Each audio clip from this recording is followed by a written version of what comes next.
German visitor who comes to Rio and to Brazil. I understand for the first time. My task at this introductory moment is the simplest of them, to welcome him, to say how delighted we are that he is here, and that we work, all of us together, for greater Brazilian-German cooperation. In the old days in diplomacy, you started by giving your credentials. Let me give you mine to some extent. My daughter is married to a German professor of law at the University of Humboldt in Berlin and New York University and she's a distinguished lawyer in São Paulo. So German-Brazilian cooperation for me begins at home. I am a living example for what we can achieve. And they are in the process now of moving for some holidays in the island of Silk, it's one of the Frisian Islands, where she's going to spend a few days, leaving the warm waters of Rio and the rather cold waters of the Baltic. So let me tell our listeners, yes, that he's very welcome here. That Brazilian-German relations are based on something very sound, which is history, and something which is very promising, which is the future. We have a past of which we are proud. Many of his countrymen have come to this country and found here another life, and we are honored and enriched by their presence. German-Brazilian cooperation is not a new subject, it's an old subject, a one which is reviewed every year by a new import of ideas, of ideals. We belong to a nice club. We belong to the club of democracies, which believe in human rights, believe that the environment has been protected, which believes that we are always trying to do better. And that his visit here allows us to talk, to learn from him. And it's my privilege now to cut short my own remarks and say that we are here to listen to him, to see his first impressions. I used to work for many years with a man who believed that first impressions are very good and very important. What you grasp the moment you arrive is an enlightenment, is a vision, is a sense of something. So I'll ask him to tell us. And I'm surrounded by people who, Nelson Personelis, who is a dear friend of mine, the director of the Konrad Adenauer Foundation for South America, who is now based in Buenos Aires, but comes frequently to Brazil. Leila, who is our necklace, the ceremony, will be handling all this. And last, but certainly not least, the Castellanos, who is the dearest in time colleague.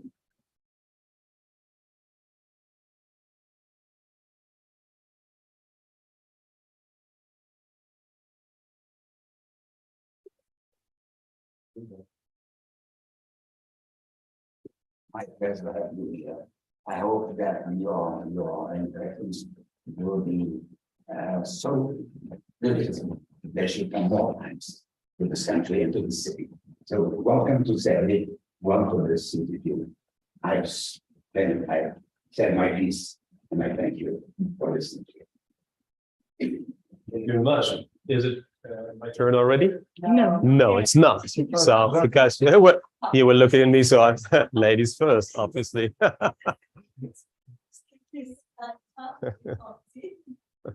On behalf of Konrad Adenauer Foundation, I would like to give you a very warm welcome, and I would like to express my gratitude to our partner CEBRI for organizing this event, and of course to Ambassador Arena here at CEBRI and to Ambassador David for your participation in this event, and they are sharing that for the moderation. So thank you so much. I'm very glad that we can welcome our member of German Bundestag, Peter Bayer. He's the rapporteur of the parliamentary group from the CDU, CSU, parliamentary group for Latin America in the Foreign Committee. And so for us, the political German Foundation, it is very important to share these moments of reflection and of debate and coming together with our Brazilian partners. So thank you very much, Peter, for being with us today. In Germany and Brazil share, as the ambassador said, a very long history of bilateral relations, and Brazil is a very important and strong partner for Germany. The concern of economic measures is obvious, and we have thousands in German companies and enterprises here based in Brazil. I think you'll be Technical heard problems. more clearly if you have this one. So this makes that Brazil is the biggest economic spot for Germany outside our country.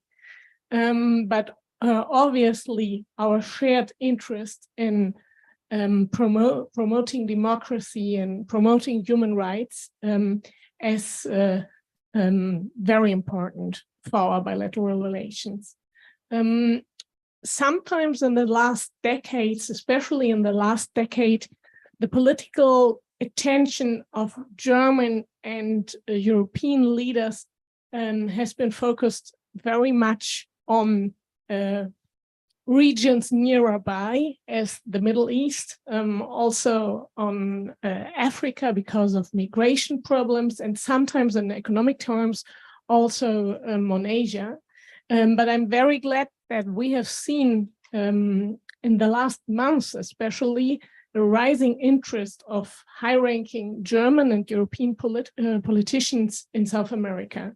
So I'm really glad that we can share together with you your views on the bilateral relations and the perspectives and also the chances that this interest may mean for our relations. So thank you very much. Thank you so much, Suzanne. So I'm Lady Sarah. Good afternoon or good evening already. For those who prefer good evening, guten Tag oder guten Abend. So, okay, also, no problem. Okay.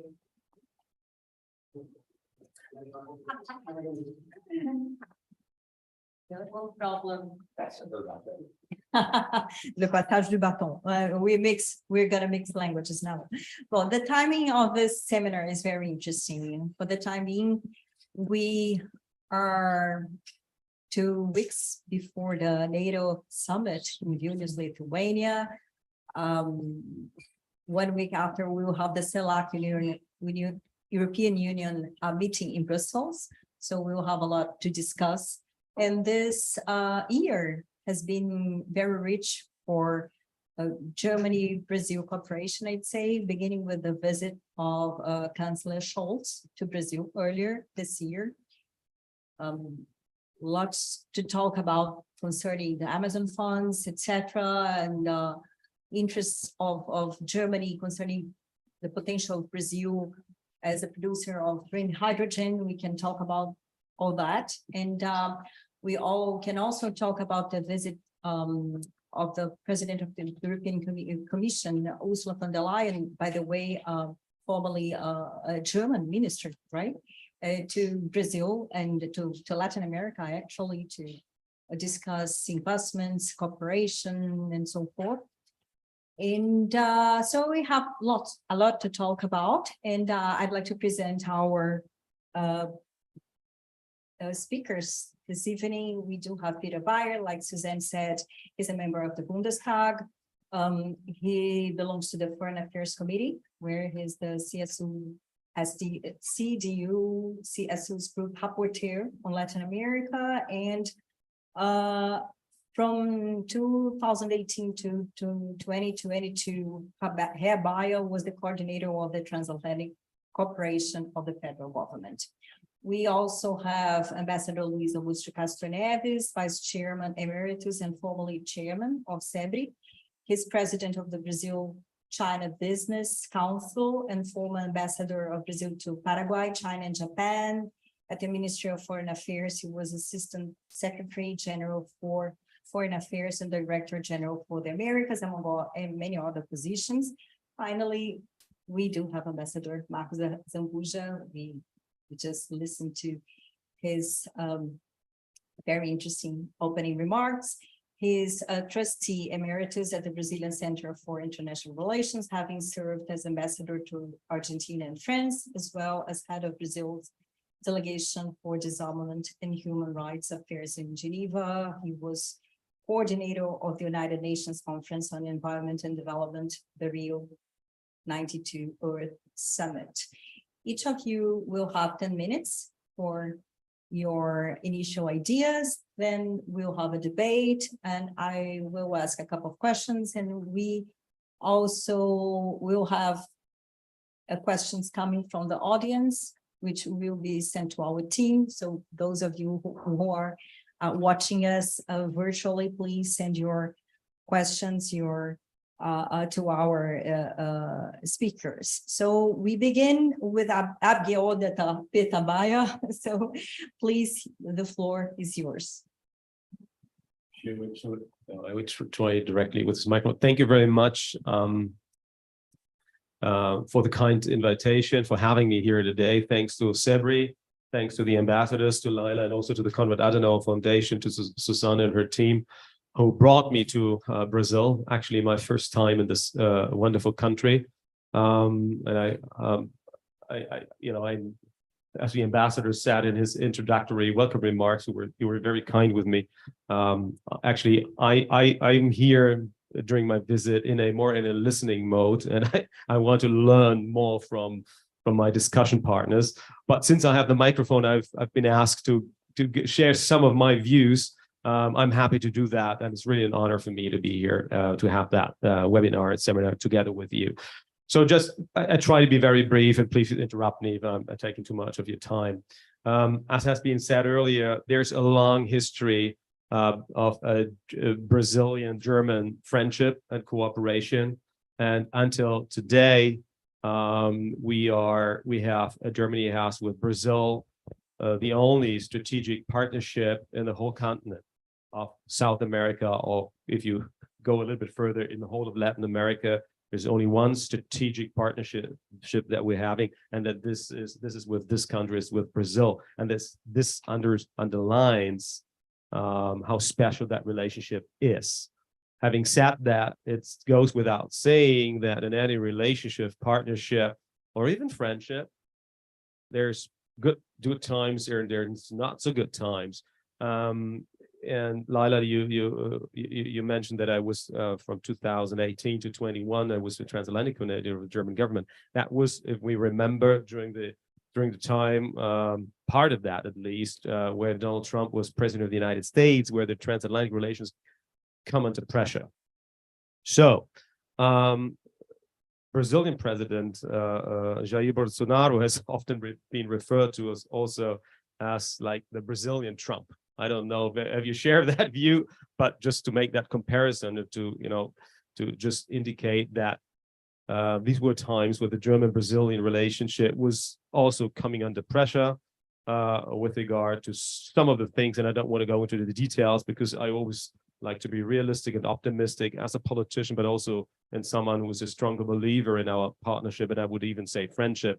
I think this is also the responsibility of politicians and those who have been elected by the respective majority citizens into positions to create and shape the future of their respective country. So it's not so much about the history, it's about the now and the future, and that's our task, and I want to look into that. Briefly, Laila, you quite rightly said that German Chancellor Olaf Scholz was here earlier this year, visited. So since we do not have a presidential system, but our president has more representative function, different from the Brazilian president. So Olaf Scholz is our chancellor. He's the head of the government and is the most powerful politician in Germany. So I think it was a strong signal that he made it a point to briefly, under the inauguration of President Lula da Silva, he visited this wonderful country of Brazil. But even before him, on January 1st, our president, Frank-Walter Steinmeier, also was here. He was invited and happily attended the inauguration ceremony in Brasilia. And that also shows that right from the beginning of the term of Lula da Silva, German politics, it's not only the government, but also others, really show with their visits that they really see Brazil as a true partner for the future of our two countries. You might add to that there has been also other visits, like our economic minister, who's not only, by the way, economic minister, but economic minister and minister for climate protection, and agriculture minister Özdemir came to Brazil, visited the Amazon, and had a lot of meetings here. And Foreign Minister Baerbock and also the Labor Minister Heil, they were here just recently, earlier this month in June. So this shows that there is a vested interest in a strengthening of our partnership. And of course, beyond the strategic partnership that I mentioned up front between Germany and Brazil, that needs concrete projects. So we need to see what comes out of this. Visiting and talking to each other is very good. It's nice, but you want to see result in the end. It's not easy. It's complex and complicated, with a gigantic country that is and will remain a real factor, at least on this continent. Not only on this continent, but Brazil being the 5th largest country in the world, the 4th largest democracy in the world, with 220 or so million of people living in this country. This is obviously an economic factor, a societal factor, something that could not be ignored. On the contrary, a factor that we want to strengthen our relations with. So, having said that, during the visit of the German Chancellor in January, both President Lula da Silva and German Chancellor Olaf Scholz agreed that they should meet in the second half of this year, this time in Berlin, in Germany, for German-Brazilian intergovernment consultations. I don't know exactly if they already found a concrete date for that, but I would guess so, because second half has already started. So it's around the corner. That is actually a good thing, because the range of the topics is broad. It's economic issues, it's renewable energy issues, it's security issues, and we might come to that during our discussions with regards to the upcoming Vilnius NATO summit. And it's also about with regards to votings in the General Assembly of the United Nations and the UN Security Council, and so on. So there's a lot to talk about, not only during one meeting, but numerous meetings, and hopefully many more coming in the future. We have, of course, concrete interests. Our labor minister had, one of his focus was the recruitment of nursing staff. Germany is a small country with regard to territory, with regard to population within Europe. As we have the highly densely populated. We have 80 to 82 million citizens in our little country, being the strongest economy, but we are lacking staff. We are lacking employees, especially when it comes to nursing, to medical field, and many other things, and to skilled and qualified personnel. So we're looking around the world and trying to be making attractive offers to get support here. This was one of the reasons why our labor minister was here. And an important topic, and I would fail not to mention that, is the Mercosur association / free trade agreement between the European Union and the Mercosur countries. It has been finalized, finalized the text in 2019, so just briefly before the pandemic crossed our way. It has been negotiated for 2 decades. Imagine that, 20 years, and we still do not have a living agreement. There's still a lot of complications in that, a lot of tax that needs to be looked into. There has recently been introduced by the European side a so-called side letter, or an additional protocol. The Brazilian side, under the leadership of Brazil, they are looking into that. They don't like some of the things that are written into that, understandably. So as far as I understand the process, they will introduce briefly a counter proposal for the site agreement.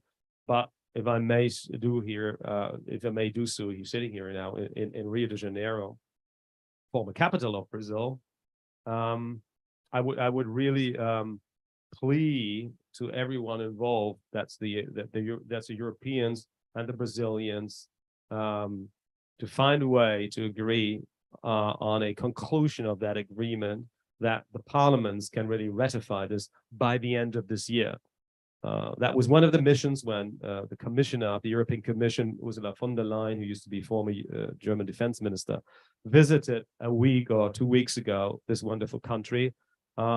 She got not only support for that, but it's her mission, and tries to advocate, why it should be ratified by the end of this year.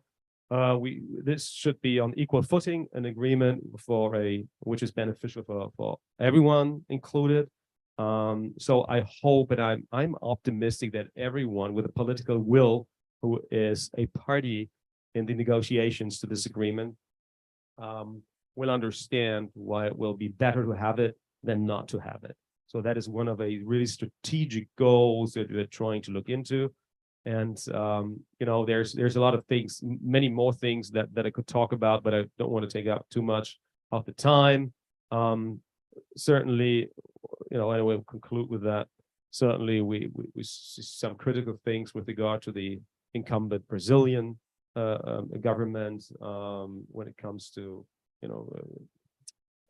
negotiate or cooperation, maybe I should say, with China. We have seen that the president was traveled to Beijing with a gigantic delegation of over 200 in that, and many other things, receiving Russian Foreign Minister Lavrov here.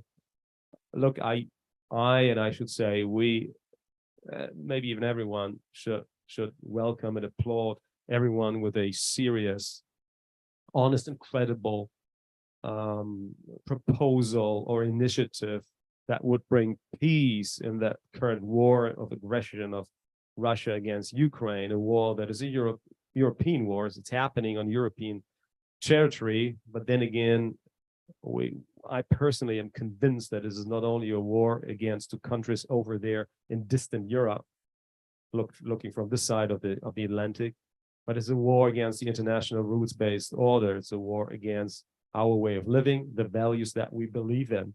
And I think we should really look into that. That peace will come along rather sooner than later. Very last thing that I wanted to mention with you is, since I'm a member of the CDU party, and we are joining with our partner party, the CSU, forces together in the Bundestag. So we have a CDU-CSU parliamentary group in the German Bundestag. We have revitalized a working group on Latin America last year, because we understand that the countries of South America and Central America, and I should also add the Caribbean, have been partners and should be in the future, and should be even more relevant in the future. And our offer, and we still have to learn what that concretely is, but our offer and interest is to present and to offer sustainability when it comes to economic relations. We don't want to exploit any of the countries, let alone any thinking of neocolonialism or any of that kind. It's a delicate issue. We understand that, but we want to take anything out of any respective country, especially not Brazil. But we want to be on the same level playing field, on equal footing. We want to be a credible and honest partner and make sustainable investments, create jobs through investments, and not, taking away in the value chain the benefits that are created in this country, but they should stay here. And I will stop on that, and really happy to be on that incredible panel. Looking forward to the discussion. Thank you very much. Thank you, schön. Thank you. Now I invite to the floor, Ambassador Castro Neves, please. Well, thank you very much. Thank you very much. I'm very honored to be here as part of this panel. And I would like to most welcome Gaia for his presidency in Brazil. I think it's a very good opportunity to exchange our views, not only regarding our cooperation, which is very long, a very old cooperation in many strategic fields. I would mention, for instance, in the 70s and 80s, the nuclear cooperation agreement between the Federal Republic of Germany and Brazil. I was personally involved in that, so that's the reason why I mentioned it. And we have a German presence in Brazil with many long-standing investments in very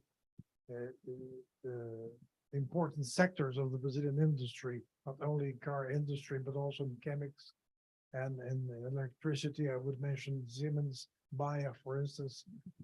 It's so therefore, it's much more of a given rather than something to be discussed, as a matter of fact. And I was expecting to see you mention about the future, about how Germany will be, what Germany will be in the future international order. Of course, we are being involved with the Russian invasion of Ukraine, which is sort of a point outside the curve, as a matter of fact. What we see there is that precisely the lack of an international order to replace the Cold War international order that is, to a certain way, bringing about a situation in which we don't see yet what's to be done in order to terminate the war between Russia and Ukraine, and what sort of world we would need to establish from now on. We had the end of the old international order, the Cold War in the 90s, with the end of the Soviet Union, with the reunification of Germany, with the new presence of China.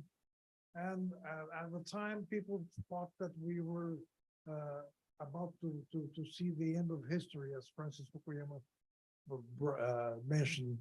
As a matter of fact, this perception of end of history suddenly came to a halt with the terrorist attacks on the Twin Towers in New York, which made explicit the vulnerability of the most powerful country in the world. So what we are seeing now is a lack of international order, or a new international order not yet properly defined. And of course, Germany is is perhaps the most important European country, given its size, its economic size, its level of development. But of course, we want to see what would be the role of those countries, with countries like Germany, in the shaping of a new international order. On the part of the United States, which is the most powerful power pole in the world, we see that they no longer want to be the world's policemen as they were during the Cold War. So therefore, it is important for a country like Brazil, which is not, and I would quote a former foreign minister in Brazil, Silveira, Brazil is not satellizable.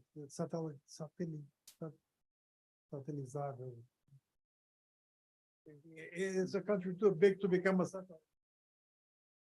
It couldn't be a satellite.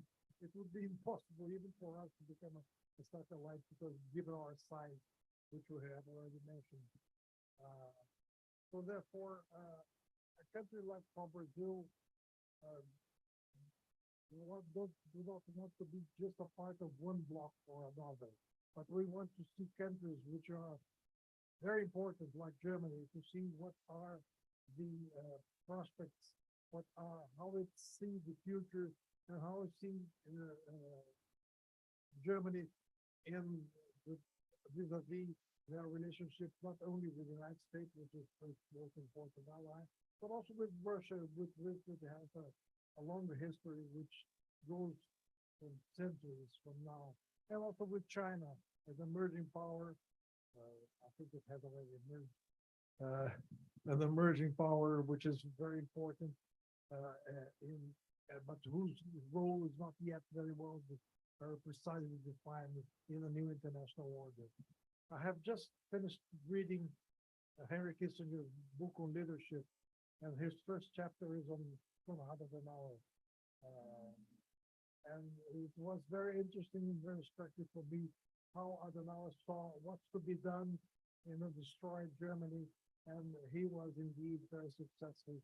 And I was absolutely fascinated with his strategic vision, which would be very difficult to have a strategic vision in Germany at the end of the 40s.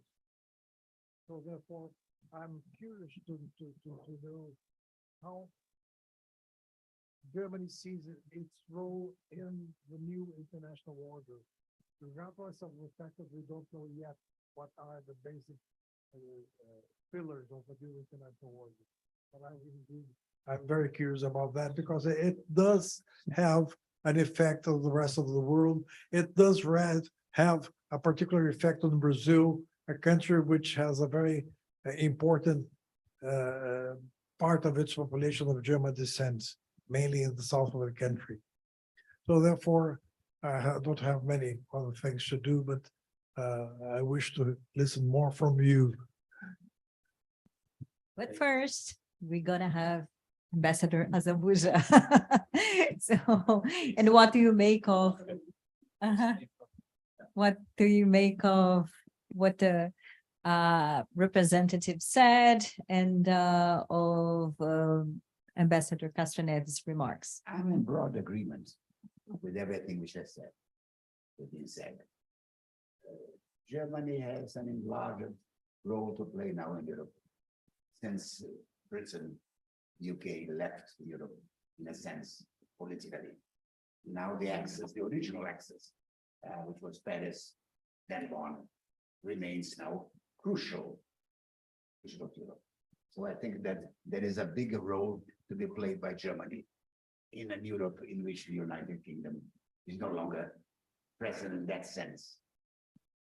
Two, I think I have, as Brazilians do, an enormous regard for German culture. I'm using the word culture here in its widest term. It covers from the arts to the sciences, to the know-how, to the efficiency, to the meticulousness. I am a great admirer of what Germany is, does, and can do. And I'm very happy that Brazil and Germany have found, in many ways, areas in which convergence, mutuality of interests can be played upon constructively and to the benefit of both sides. We have very little to blame each other for. Our history is not full of sins committed by one against the other. There is no memory in the past of Brazilians of Germany not being anything else but as a area in which we could cooperate, to where we sent students, to where our professors became, in a sense, even more qualified. So there is a regard Brazilians have. The word German in Brazil suggests rigor, precision, efficacy, thoroughness.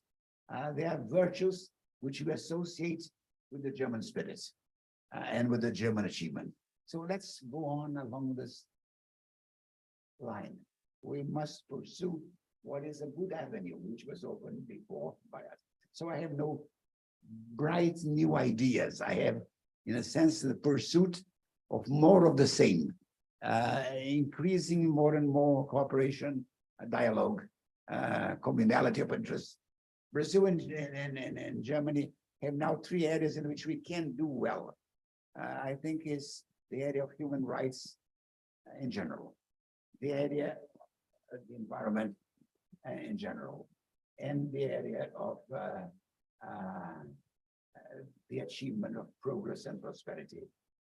Brazil, you mentioned that we came recently from a period in which we were governed in a way which was not wise or convenient to our interests. I will not go into domestic Brazilian policy here, but Bolsonaro was despite certain achievements, which I don't deny, not a figure which helped to consolidate virtues which Brazilians share and to which we are deeply attached. We came bruised, hurt from these years, and triumphant because democracy prevailed.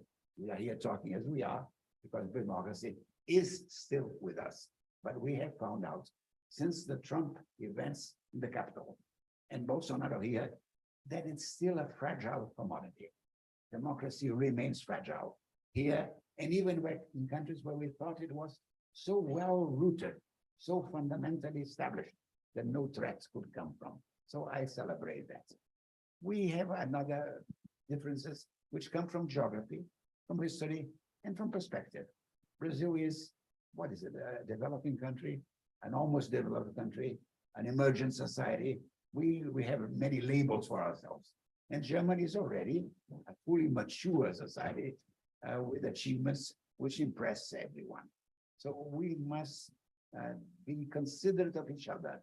We are not identical in the moments of history we live. We are not really, in a sense, if I may use that word, totally contemporary to each other. Brazil lives in a time moments which Germany had lived through before. We are not contemporaries in that sense. Our history is not symmetrical. It's not. What we must do is to strive to find commonality of interests, shared values, and work together. And this is something which I think we must do constructively. I have, for the German after the Second World War, the highest regard for the reconstruction, for the rebirth, for the consolidation, for the unification. So to me, Germany is, of the last 60 years, one of the great success stories of the world. You achieved reunification. You are the Germany of all Germans, plus the fact that you have, in a sense, done an enormous service to mankind by being critical of your past and building a better future on the basis of that, what was. So Brazilians and Germans have something which I think we share totally, which is the sense that we have done great things, but we are not there yet. Brazil loves to speak of its bigness. We are not comfortable when we talk about the quality of things. We're not that good in that. But in terms of size, we are very impressive. You made, sir, the point that we are the 5th largest country in the world. And this is, in our region, we are not threatened by anyone. The essence of understanding Brazil is the sense of security. Brazil is not threatened. Brazil occupies half of South America in terms of territory, in terms of population, in terms of national products. We are not threatened by any neighbor.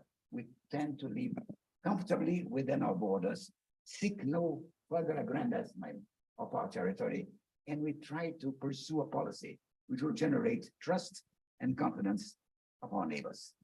We have the old friendships with the United States, obviously, with Europe in general, with Japan, which has brought so many of its own to live here. Brazil is, more than any other country I know, a country of immigrants. People come to this country for hope, for space, for opportunity.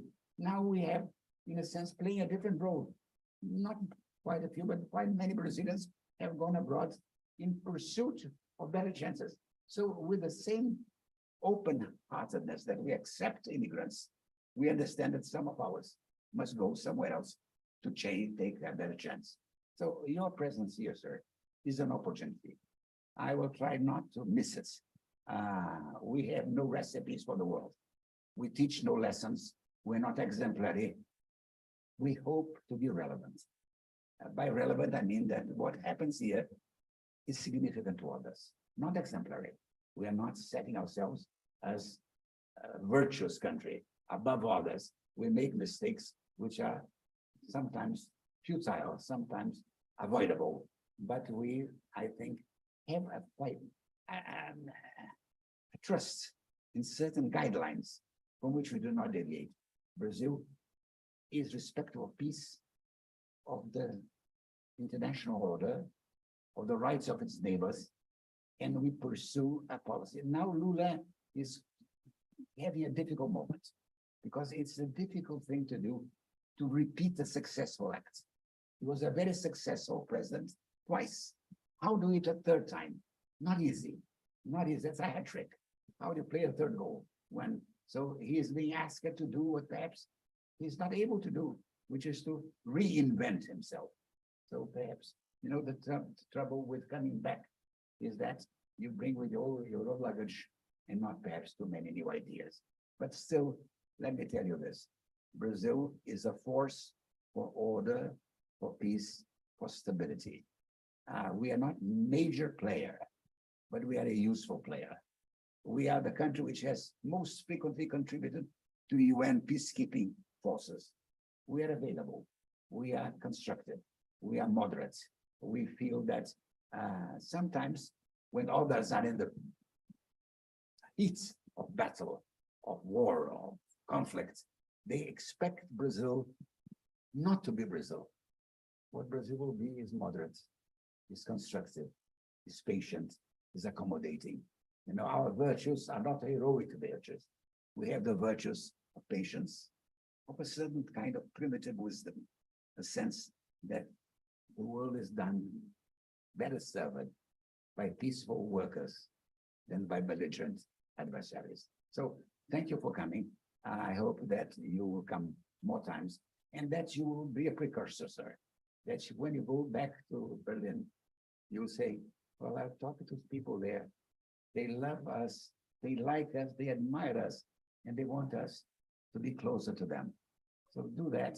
And please, in a sense, understand that Brazil is big enough to be influential, but not big enough to be decisive. We can play a role. We must learn what role to play, not to overplay our hands, not to underplay our hand, just to be constructive and useful. Thank you for coming. You are very, very welcome in our midst. So I do have another microphone for Baya. And I'd like to ask you about what do you expect from the NATO summit in Vilnius, Lithuania, by the way, a former member of the Soviet Union. We could talk about Lithuania, but still there are so many issues to be discussed in this summit, especially considering what happened in Russia in the past few days, which was quite surreal. But anyway, and I'd like to know if you see some perspective of diplomatic solution for the war in Ukraine, which may sound a little bit naive as a question, but still I have to ask it. And also I'd like to ask you about the new national security strategy. It's the first time Germany has a national security strategy announced like 2 weeks ago. And I think it's a consequence of the war. There is a paradigm shift in Germany concerning its defense, right? That's a whole bunch of questions, but thank you very much for them. And your questions, Leila, I would also try to a little bit respond to what the ambassadors said, because I was also reading in between the lines what very diplomatically said. But it was I underlined everything that you said.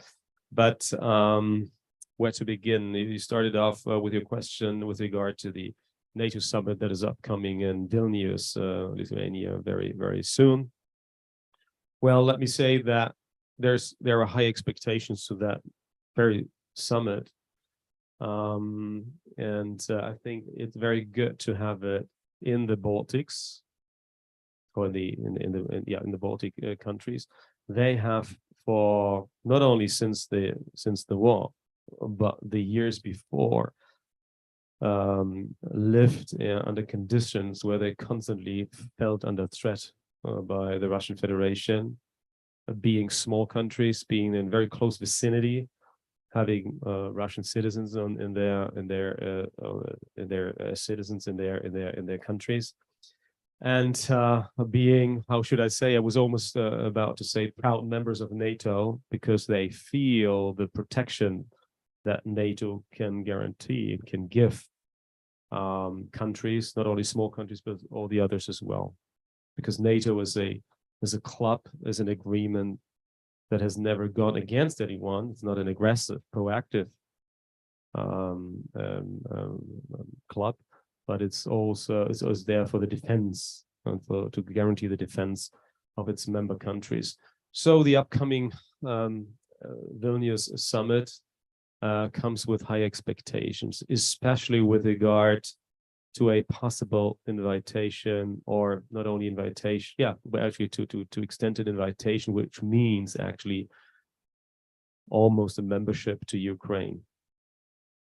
Last week, I was having a small dinner discussion with the former Secretary General of NATO, Anders Fogh Rasmussen. This was under Chatham House rules, so I cannot, attribute any of the things that I'm about to say to any one of the people around the table. But one point of discussion around the table was that there was the notion that the summit will be a success when there will be an extension of invitation to become a NATO member country to Ukraine. And if it's not, then it's not going to be a success. That was not the majority, but several around the table agreed to that, almost everyone. So now I jump 2 days further to the last meeting of the Foreign Relations Committee of the German Bundestag last Wednesday. And also I cannot, because it's also not, this is not like a public committee. We don't have public sessions, but we have, our guest from the German government was, among others, was the German defense minister. And so I cannot attribute to anything that was stated to any single individual. But the discussion went around that very topic as well. What will be the contents? Will it be success? When would you say it will be a success or not? I was also circling around the question, will there be NATO membership invitation for Ukraine or not? So we're different depending on which party you come from. There were different opinions on that, but I personally now would like to share my personal opinion that I would very strongly endorse and support an extension of invitation to Ukraine to become a member country of NATO, especially now, not even now, but especially now. Might be seen as a provocation, but I think it's if there's a request by Ukraine to become NATO member country, and we should seriously consider that. How realistic it is that at the end of the process of becoming the membership process, it is that a country that finds itself currently in a war, in a full-fledged war, is a different story. But I think the signal that would be sent out would be a signal of strength, and a language of strength is the only thing that the coward who is hiding behind the Kremlin walls, the Russian president, understands. Unfortunately, it is that way. With regard to the national security strategy that you mentioned, has been also presented last week, also on Wednesday, by the cabinet. And I should say, the German government struggled about that for over half a year. Originally, they wanted to present that by the end of last year, then postponed it several times, and finally they could agree on something, a nice colored brochure. But the good thing is, the good news is that for the first time ever, and later you mentioned that, is that Germany has for the first time presented something like a national security strategy. Look, it is not in our DNA somehow, in our political DNA in Germany, to think strategically, to make strategic approaches when it comes to international relations, international politics, foreign politics. By the way, in part, that is also true when you switch to Brussels, to the European Union. There are first steps towards strategies, but not like a full-fledged strategy. Coming back to the national security strategy of Germany, some very good things are contained therein. One of them being full commitment to NATO membership. Obviously, other thing is full commitment to the 2% defense spending, 2% of GDP, which Also, a NATO summit in Wales in 2014 has been committed to by then the German government, and so that we would reach within a period of time the 2% defense spending. We are not there yet, and we have increased under my government. We are in a position now tremendously in the double-digit figures over several years. Defense spending when it comes to the whole budget. That is something that the German Chancellor, 3 days after the war, on February 27th last year, also in a very famous speech, said that from now on, each and every year, we will at least spend 2% of German GDP for defense, for military. And so that has his promise that he made. And now it's a little bit watered down in this National Security Council, where the language reads, in average during the next so many years, we will get there. So it's a little bit watered down, but this is what this coalition government could agree on. Last thing, because you also questioned that, Laila, we talked about that earlier, as the extra budget that was also introduced during that speech by the German Chancellor last year, 100 billion euro extra money, an extra budget for defense, for the military. Because since the end of history, after the end of the Cold War, Germany saved a lot of money and gave up on its like mandatory military service and many other things. So German military was minimized and didn't have the best equipment and fewer people and so on. And actually, its mandatory task, according to our constitution, to defend the country. If there would be a war, I have my doubts that the German military would be capable of doing so. So it needs a lot of money, it needs strategy, and it needs implementation of the strategies, which has to do with political leadership. And to me, political leadership means making informed, but still quick decisions, informed and quick decisions. It's not a contradiction. I think it can be done. And that is something that I would see more. Coming to your question, where do you see Germany's role in the future? We are still the strongest economy on the continent in Europe, the fourth strongest economy in the world, but it's not a God-given thing. It's, we become increasingly irrelevant with regard to citizens in Europe, with regard to economic power.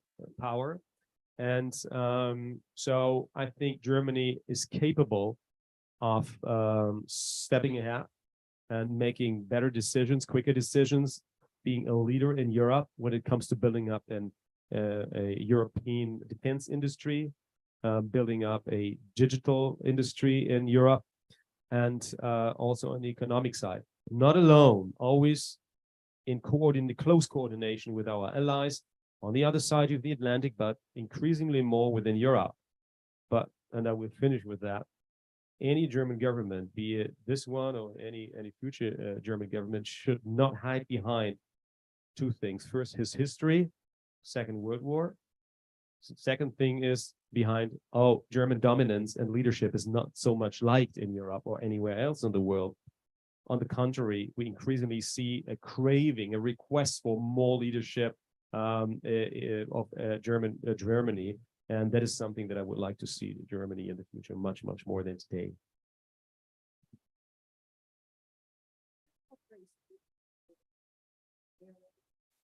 Greater interest in Brazil nowadays about investor companies is about reindustrialization. And for that matter, how could Germany and Brazil cooperate in a way that is beneficial for Brazil in your view? Who won? Sorry. All right.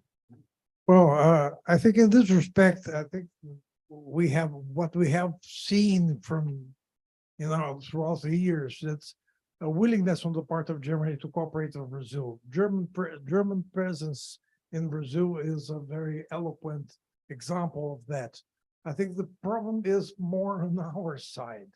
And I've been personally involved in Brazil-Germany nuclear cooperation treaty, which did not arrive to a good ending because of the economic situation in Brazil. It was not the pressure, and there was a lot of pressure from the United States on Germany to trim down the agreement with Brazil because it might jeopardize the non-proliferation efforts on the part of the nuclear weapon states, which is a contradiction, a logic contradiction. But as a matter of fact, we did not very well in Brazil as far as the possible cooperation was, foreign cooperation was brought about to Brazil. So Germany is a very important partner in Brazil, but I think I'm convinced that most of the homework must be done by us Brazilians, so that we have a clear objective, a clear strategic vision, so that we can engage with not only with Germany, but Germany in particular, so that this cooperation must be done. And we also see that Germany could play perhaps a more active role, as you already mentioned, in the negotiation of the free trade Mercosur European Union agreement. And mainly Germany could compensate the non-willingness of France regarding the agreement, which is a very subtle way of being protectionist and trying to in a way, it's a survival instrument for their inefficient agriculture. And Ambassador is amazing with funds. And I'd like to ask you, how do you see Cuba's criticism to the side letter, the famous side letter to the free trade agreement, Mercosur, European Union free trade agreement? And also, I'd like to add, how do you see what the newspaper Relações published days ago, calling Lula a disappointment? Well, let me tell you something first about the side letter. 20 years of negotiation seems to me a relatively sufficient time to analyze the treaty, to examine its complexities. I'm skeptical about ideas that come after 20 years of negotiation. I sometimes have thought again, had second thoughts, but not after 20 years, after a few hours, a few weeks. So the whole point is the matter of, in a sense, of good faith. Are we having second thoughts, or is in any way Europe doubtful, or some countries in Europe doubtful, whether a closer presence of Brazil in its midst is contrary to European interests? Let me put it this way. Brazil is very big, agriculturally, and in terms of commodities, we are huge. We are not comfortable. Taking an elephant to your bed is not a good idea. We are very large. We have an enormous complexity of interests. So I understand that people have second thoughts. As you know, you are far more familiar with that than I am, that even the ratification process of this will involve 27 countries. Each of them has to ratify. So let me put it this way. I'm a very bad prophet. I'm not a very bad historian, but a bad prophet I am. I don't see much ahead. I don't think there's much future in the immediate vicinity for this treaty. I think Europe is reluctant, that the agricultural interests of certain key countries in Europe fear the Brazilian competition for reasons which I understand, which I share. My problem, sir, is that most of the time I understand the point of the person I'm talking to. I see what they have in mind. And not that I agree, but I understand. As I understand that nowadays, the word defense is being substituted for the war. Even in my own country, the Ministry of War became the second Ministry of Defense. Defense is the word for what before was called war. So in a sense, let's use the word defense very carefully. Otherwise, we are misleading ourselves and misleading others. There is a complexity, if I may turn back to the situation in Europe these days. I have mentioned before that Brazil has voted to condemn against the Russian invasion of Ukraine. But beyond that, we have very great reluctance about the utility of sanctions, the advantage of further action, and of the wisdom of pursuing a war, which I think to be. Let me put it this way in a very simplified manner. I don't know how wars begin. Who is to blame? Blame is such a commodity that everyone has enough of it to blame everyone. We always have an abundance of blame to use. So I can blame, point fingers at the future, at the past, remote. I can go to the Middle Ages. I can go anywhere and blame. But basically what I think, wars end when the number of people, a bit like myself, with goodwill and a sense of moderation, sit somewhere and talk their way out of a mess. And what I feel lacking here today is that I see no group of gentlemen or ladies of goodwill sitting somewhere to get us out of this wandering. So I won't go into a discussion of what the Brazilian perspective is. We are too far. Basically, intimacy breeds more knowledge. You are very close to what's happening. It's very much your vicinity. To us, it's a tragic event which upsets a period of hopeful peace in the world. Europe is again in war. And I myself have lived through that. And I know how painful it be to you and to others. So I feel that the Brazilian contribution has to be more moderation, more conversation, more talk, and less aggression. So I don't have a formula. Obviously, I don't have a formula, but I think we must try. And Lula, finally, I must go back there. A repeat performance is very difficult. Lula was very successful the first two times he was president. Now he has, in a sense, to play the same song again. Things have changed, not quite the same. He is himself, not as young a man as he was. So I sympathize with his predicament. I hope he learns to speak new things to a new audience with new arguments, because obviously his old routine is selling a bit less well than it did 40 years ago. So this is my opinion. Yes, and I like something I'd like to add. If things would be different concerning the war if Germany and Brazil had a seat in the UN Security Council, which is something both countries want. And also a question, is it feasible? I mean, the reform of the UN seat, is it feasible? Yeah, so I mean, this is something, and I touched upon that earlier. A reform of the United Nations Security Council. Look, I mean, I think we should not give up on a reform of that very body. And it's not only the UN Security Council, but the rest, which is basically the larger bulk of the United Nations. I mean, Germany and Europe have thought about and actually also ran campaign about like a seat for Germany as an individual country, or there's also this idea that the European Union should get a seat in the UN Security Council with rotating membership within the countries of the EU. Then again, I mean, it's clear that the United Nations is not reflecting anymore the world. You know, we've come a long way from the creation, from the establishing of the United Nations and the UNSC onto the world as we know it is today. So I mean, it is.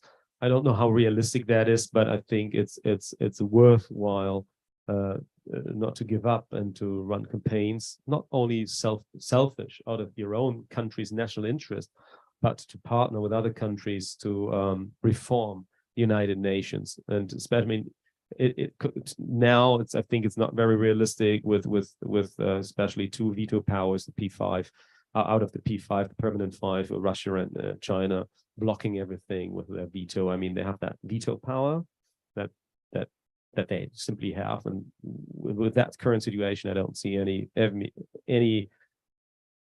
advance in that regard.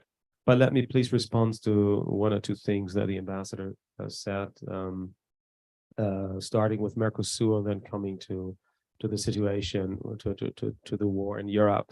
Mercosur, and you said, and I understand that that you're not very optimistic that after 2 decades of negotiations, well, what's there to talk about anymore? Sure. Well, the tax has been finalized as we know in 2019. And I think there was a lot of missed opportunities, and you're absolutely right. Then when we finally agree on the final thing, then the procedures start in our countries. And in Europe, we have 27 member countries. And depending on the way that FTA or association agreement is shaped and presented, it's not 100% true that all 27 national parliaments have to vote and ratify on that. There's this idea to split that up into a political part and a trade part. Trade is with regard to the European Union, since the European Union Treaty, and it's from 2009, the so-called Lisbon Treaty. The whole responsibility, the competence lies with Brussels. So not the national parliaments would have to vote on. So this is a trick, has been played before. It's not optimal, but this could be one way out of that. With regard to the side letter, again, I mean, I as far as I understand the situation currently in this country, in Brazil, together with the other Mercosur countries, there's a counter proposal being worked on, being drafted, presented then, I don't know when, maybe within the next several weeks, to the European side. And I don't want to go on, I don't want this to go on forever. If there's political will, there is a way. Seems to me that is overburdened with ideology and not understanding really the beauty of this kind of agreement. Yes, it's about market access. It's about doing away with tariff barriers and non-tariff barriers to trade. And I think if you put that all away, all the money things, I think the major beauty, and especially the Mercosur EU free trade and association agreement, comes with or lies in a strategic mutual investment. And that brings me to what I said earlier, that if we look to the future, reinforcing bonds that we have that are already there, I think then something good will come out of it with regard to modernization, reforms, and I think that is a true beauty. Second thing, with regard to the war situation in Europe, two clear things. It's not complicated. It's not complicated at all. It's very clear that Russia invaded Ukraine. So it's action and reaction. It's the aggressor can be named. It's Vladimir Putin and the Russian Federation. It's clear. He's the aggressor. He invaded Ukraine, a sovereign state. He brought war upon this very country. So it's clear. It's very simple. It's also simple how this war could be ended by a simple withdrawal of the troops from Ukraine territory of a sovereign state that has been invaded. Very simple. Of course, reality shows it doesn't seem to be so simple. That when I said anyone who will bring some kind of a peace proposal or engages in bringing peace forward gets my support, but a peace proposal cannot be toxic, cannot have the prerequisite that Ukraine has to give up on part of its territory. So what's there to start a peace negotiations up front? So we have to do, in my conviction and my country's convictions and many others of our allies, is we have to do everything to enable Ukraine to come into a position where it can be on equal footing to actually lead fair peace negotiations with the aggressor. And in that situation, we are not there yet. As sad as that situation is, but this cannot. I mean, the international rules-based order is under that I strongly believe in, as far as I understand, everyone on the panel here as well. everyone is believing in that. And it's not only the sovereign state of Ukraine under attack here. It's more. We have seen that Vladimir Putin has already laid out publicly his plans against Moldova, and he will go on and continue with his territorial expansion and with war and his aggression. If Ukraine would give in now to any kind of toxic peace proposal, this is not even a point of discussion that we should consider. And quite rightly, the Ukrainian President Zelensky is not doing so. He himself has presented in October last year 10-point peace proposal. That was his proposal, and of course this included withdrawal of troops. And of course, this is for the Russian president. He did not agree to that. One last thing is, and I think I mentioned that earlier, for 8 years, there have been negotiations between Ukraine and Russia, for 8 years, and the time during the so-called Minsk framework has been used by Vladimir Putin only to boost his military, his defense capacities, and his military. He invested heavily in that. And when he was ready, he seems fit to invade Ukraine, he did so, betraying all the negotiations that have been going on for 8 years. So where's the point in starting now in that very situation? Yes, we did that. Ambassador wants to respond to. Yeah, sure, please. And then I will have your final remarks. Ambassador Castro Neves. I will say something very briefly.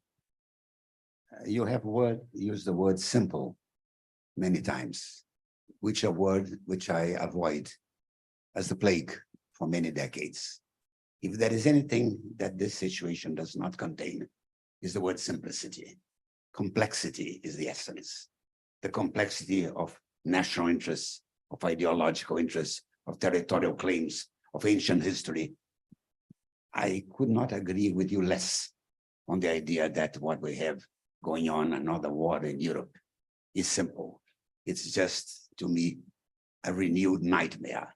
I was hoping that I would not see in my lifetime Europe again divided by war, using the language of violence, of accusation, of underestimating the other.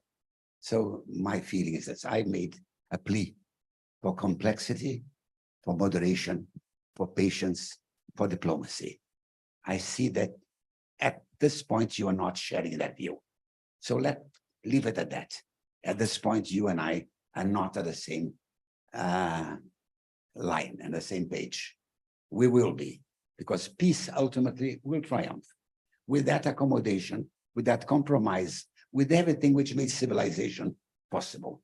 Let me remind you, sir, very humbly, that wars are ended by people who compromise, who find that truth and righteousness are not only one side, and that you must try to find ways and means to bring out something good in a situation of suffering, of loss, of fear.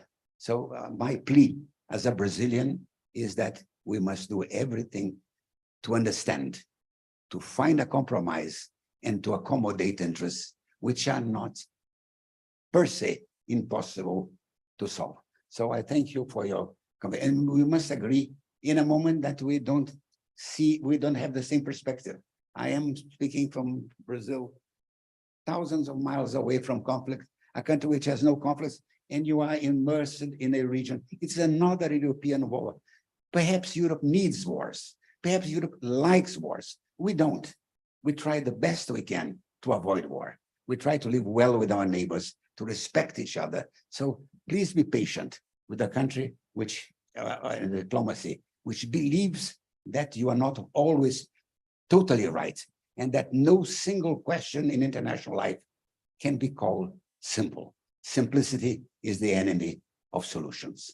So in agreeing to disagree, which is quite common in diplomacy, and agreeing that all of us want peace in the end, I ask Ambassador Castro Neves, to kindly, close our discussion with your final remarks. If things become so simple, as Abaya has said, maybe our diplomats will become unemployed. So, but he mentioned, and I fully agree that there was an invasion.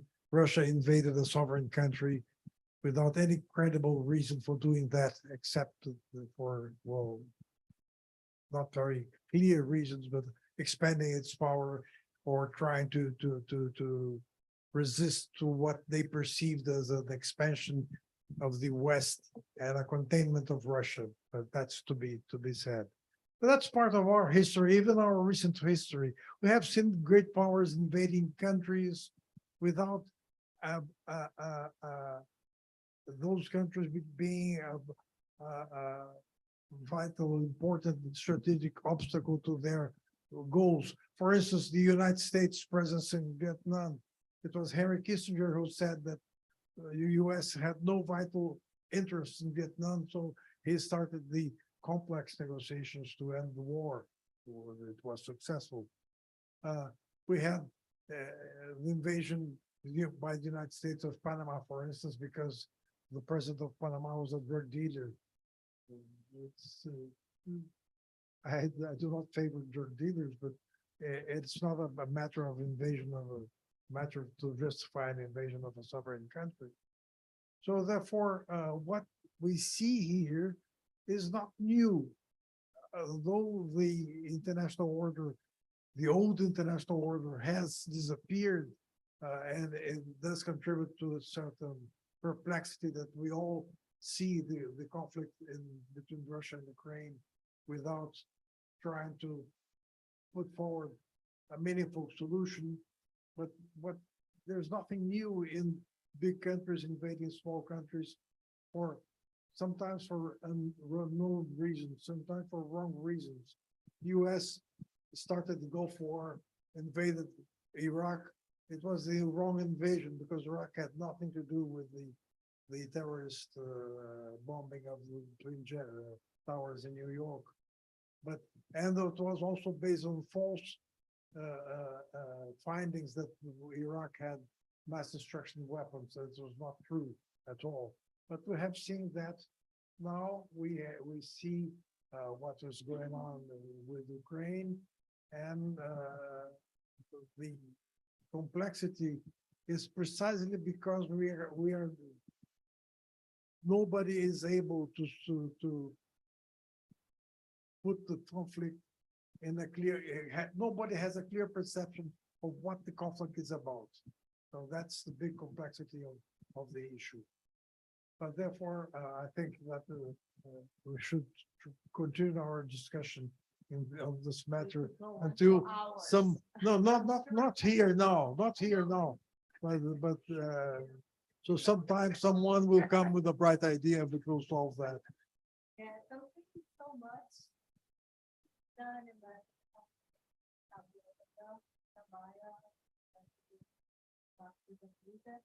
Thank you all. Obrigada pela audiência. Until the next time. See you next time.